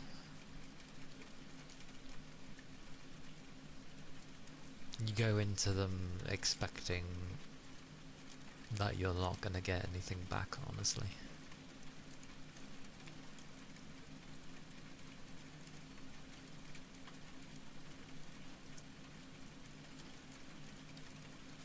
People are getting refunds for Battlefield 6 because they removed game modes? Damn. Well, I never bothered with 6. It looked interesting, but something felt off to me. And the fact that it wanted kernel level access, I was like, no. As soon as it wanted kernel level access on my PC, I was just like, I don't care what type of game you are, no.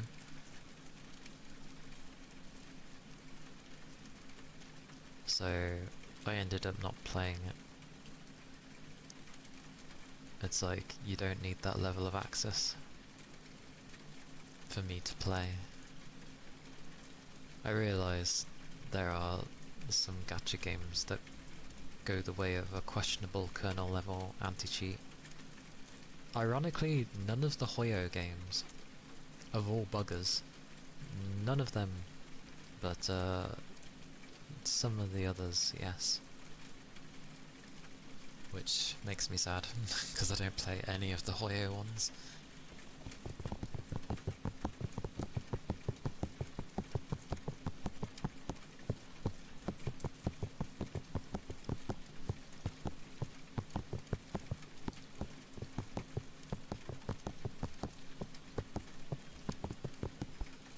I don't know, there's just certain games where I get like inklings now. There could be things where people are really looking forward to this game, but then I either look at the information surrounding a game, or there's like a demo, and then I give it a go, and I'm like, something doesn't feel right here. And then lo and behold, something wasn't right about it.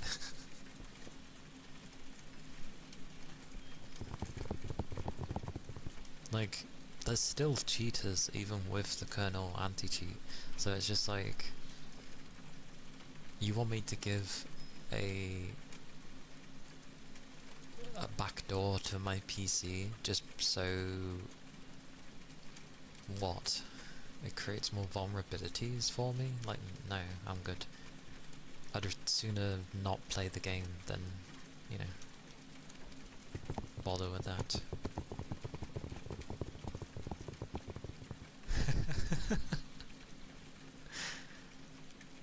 It won't work. That's funny.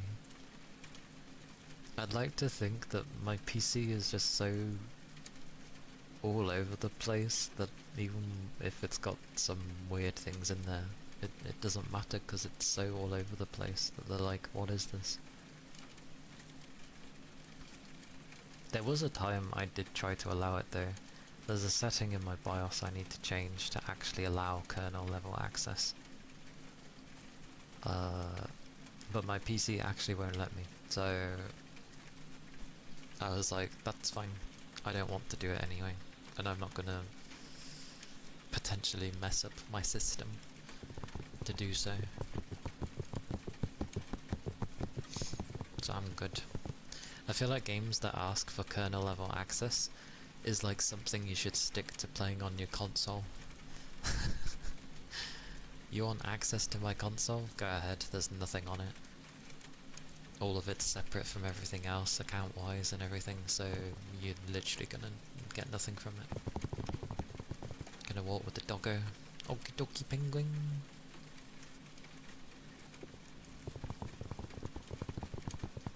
It was like, there was a game I did like the look of, but for some reason, it did have some online elements, like you could sort of play with friends kind of thing. It wasn't multiplayer, but it was sort of like a weird co-op thingy. But it wanted kernel level access for a game that was primarily single player. And I'm like, why? I think it was Fantasy Life. Or something to do with time. It had time in the title. But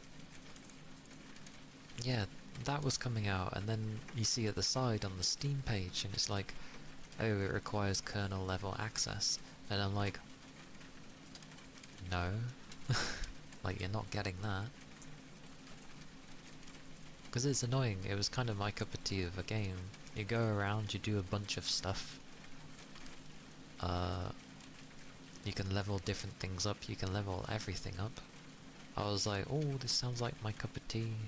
But yeah, kernel level access on my PC for a single player mainly game? No thanks. No. It is on the Switch. And the consoles as well, but I'm pretty sure the Switch version was just the Switch, not even the Switch 2. So I'm good. I am good.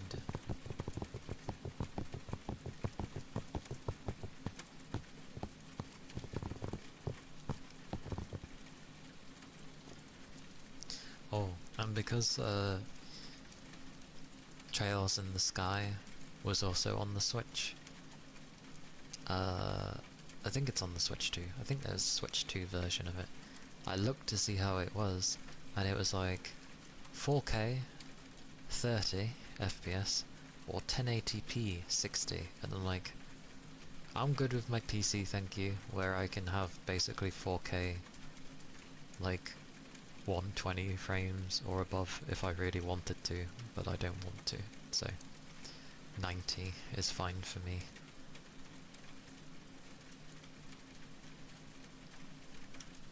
Looks great, runs well, so yeah, PC version for me on that game.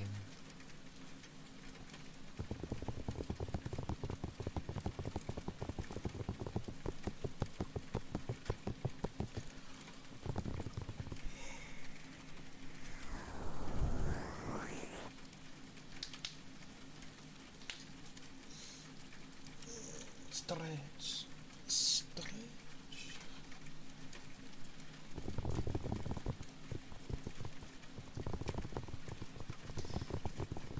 I have a habit of like, sort of leaning my leg towards my other leg, which kind of makes it crooked if you're to leave it that way for many hours, because sometimes my knee would end up hurting because I'm sitting it in a stupid way. So I keep trying to like sit up proper.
this electric bike that I was looking at,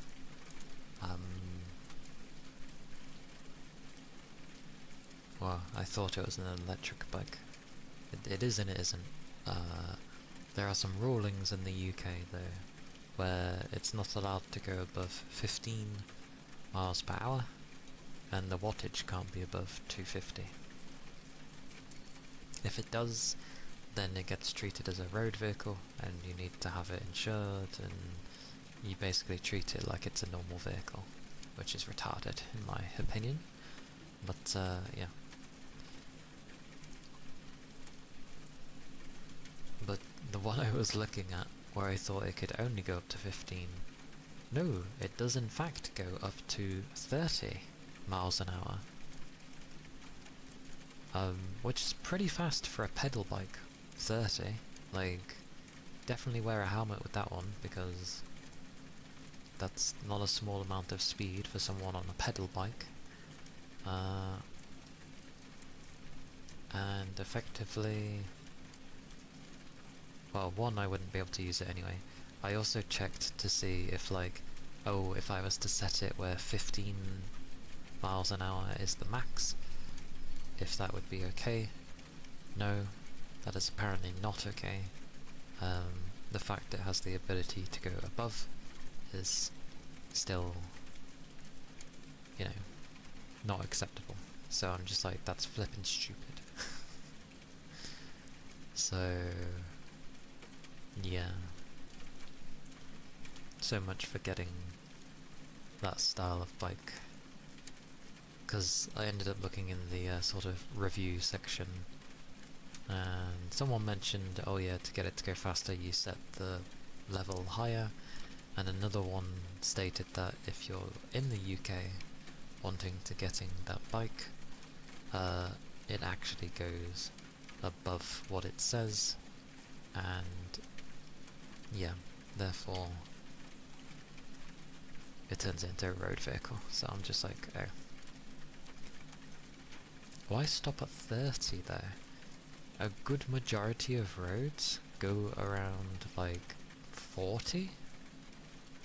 So I feel like if a bike went to 40, that would cover you a great deal of roads. Although I know how I wonder how that would work with the brakes though. I guess you'd have to do appropriate brakes. You imagine this is the thing though, and something that was always the case with pedal bikes. I guess maybe they give them more stringent measures, but like, over the years, my pedal bike, the brakes would always loosen over time, and you'd have to tighten them to actually get them to work proper. But they would not work to the point where you're using your feet to like stop. And I just wonder if that's what would happen with electric bikes eventually. The brakes just get terrible, and you know, you're going like 30 miles an hour and you can't brake suddenly. You're just gonna crash into the back of a car. You're thin enough that you could wiggle around it, but that wouldn't be nice, would it? A wiggle around at 30 miles an hour, you'd be zooming by. God forbid if it takes you onto the pavement as well. Like,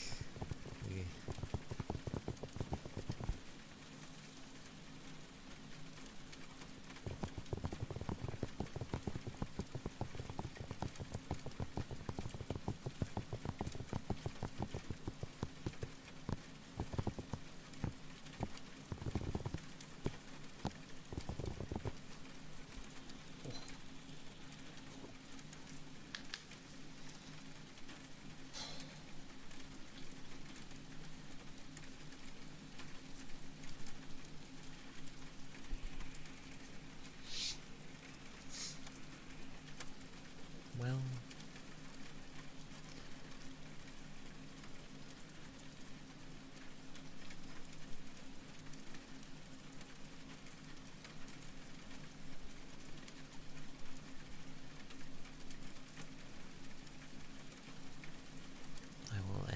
idea for today, I believe.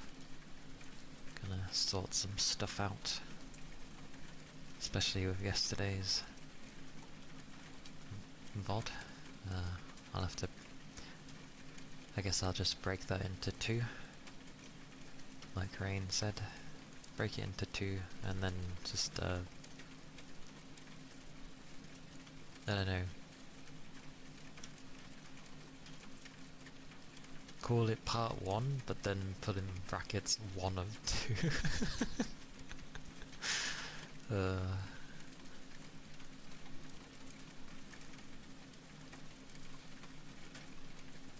At least I know now. And yeah, I'll see if I can just simply record while I'm streaming, see if it doesn't take too much extra resources for my PC to record while playing something.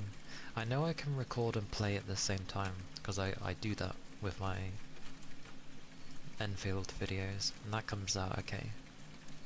I just don't know how it will be with recording, streaming, playing a game. I don't know how it will go. It should be okay. I'd like to think recording doesn't take too many resources. So, yeah, at least for my gaming streams, maybe I'll start recording them myself from now on. Because then if I, for whatever reason, I'm gonna get past 12 hours, or I'm approaching it sort of thing, then I can just simply hit stop, and then start it again, and there you go.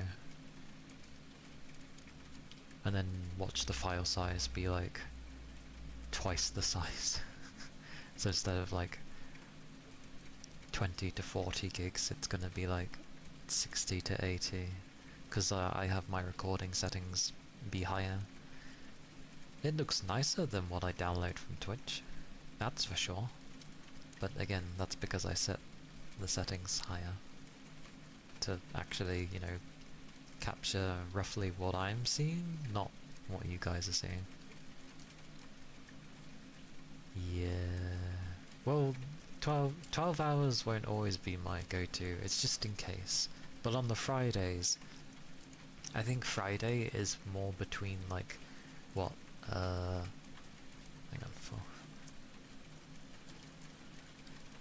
on, I'd say my Fridays can range from like 7 hours to somewhere close to 10 hours, something like that. So, yeah. But on my regular Tuesdays, they're only like, what, 4 hours? So, should be okay. Yes, yes.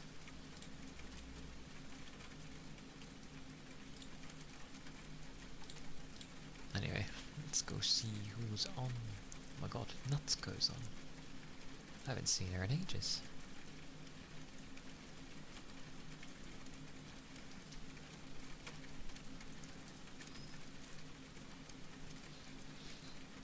Donkey's ears. Where's she been? Lovely model. Is it new? I feel like it's been a while since I've seen her.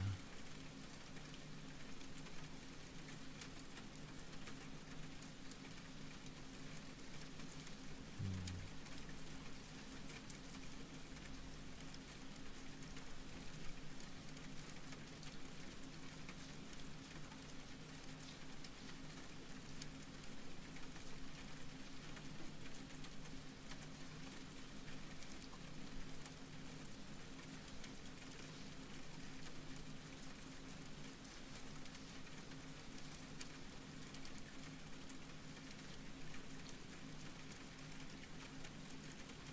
82 gigs. That's about what I was expecting for a 12-hour recording. What were you recording for 12 hours?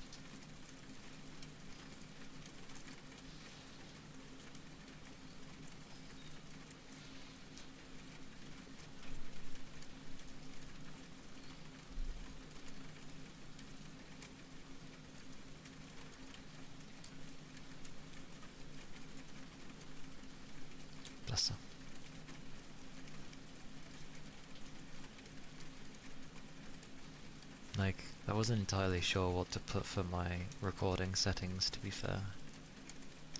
I've probably gone a bit crazy on the audio. It doesn't need to be as high as it is, but I don't care. If it sounds nice, I'll take it. As long as it doesn't desync, that's the important thing, and it hasn't done so far. So, yeah, it's fine. As for the capture, I can't remember how my captures go, but they do look better than Twitch's, so I'll take it. Shame I can't capture what I'm, you know, what I would be going at. Not that it would matter anyway, because even on YouTube, you can't go above 60. I don't think. I'm pretty sure you can't. Very few places you can go above 60. It's only like dedicated places that let you probably have some crazy...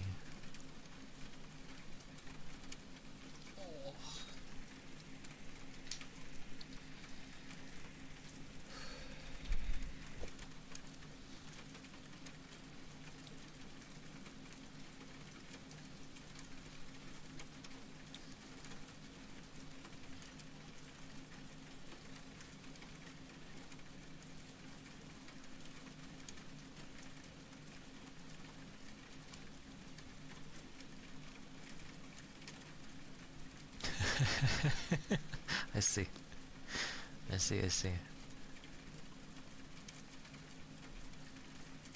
That's fair then.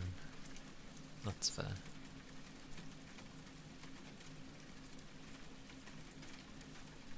I always get nervous when raiding people I haven't really raided before, especially when they have a lot of people. Well, a lot to me, but meh, it's all good. I haven't seen Natsuka on in a long while.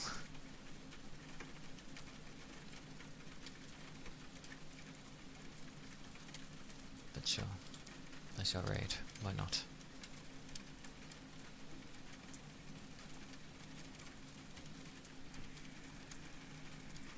Thank you, thank you. Thank you, Rain. Kai, hello. I'm about to go raid out. But I hope you're doing well. I hope you've been having a good day. But do all take care of yourselves. Keep liquids up. It's been a while since Natsuko has been on, I believe. So, do say hi. Well, I never force people to say hi. Say hi if you're comfortable with it, but yeah. What are we on? Wednesday. Friday will be more like Trials in the Sky.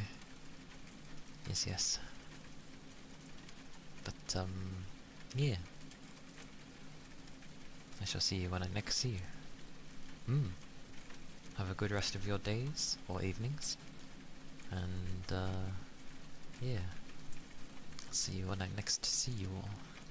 Au revoir. Bye bye. Bye bye.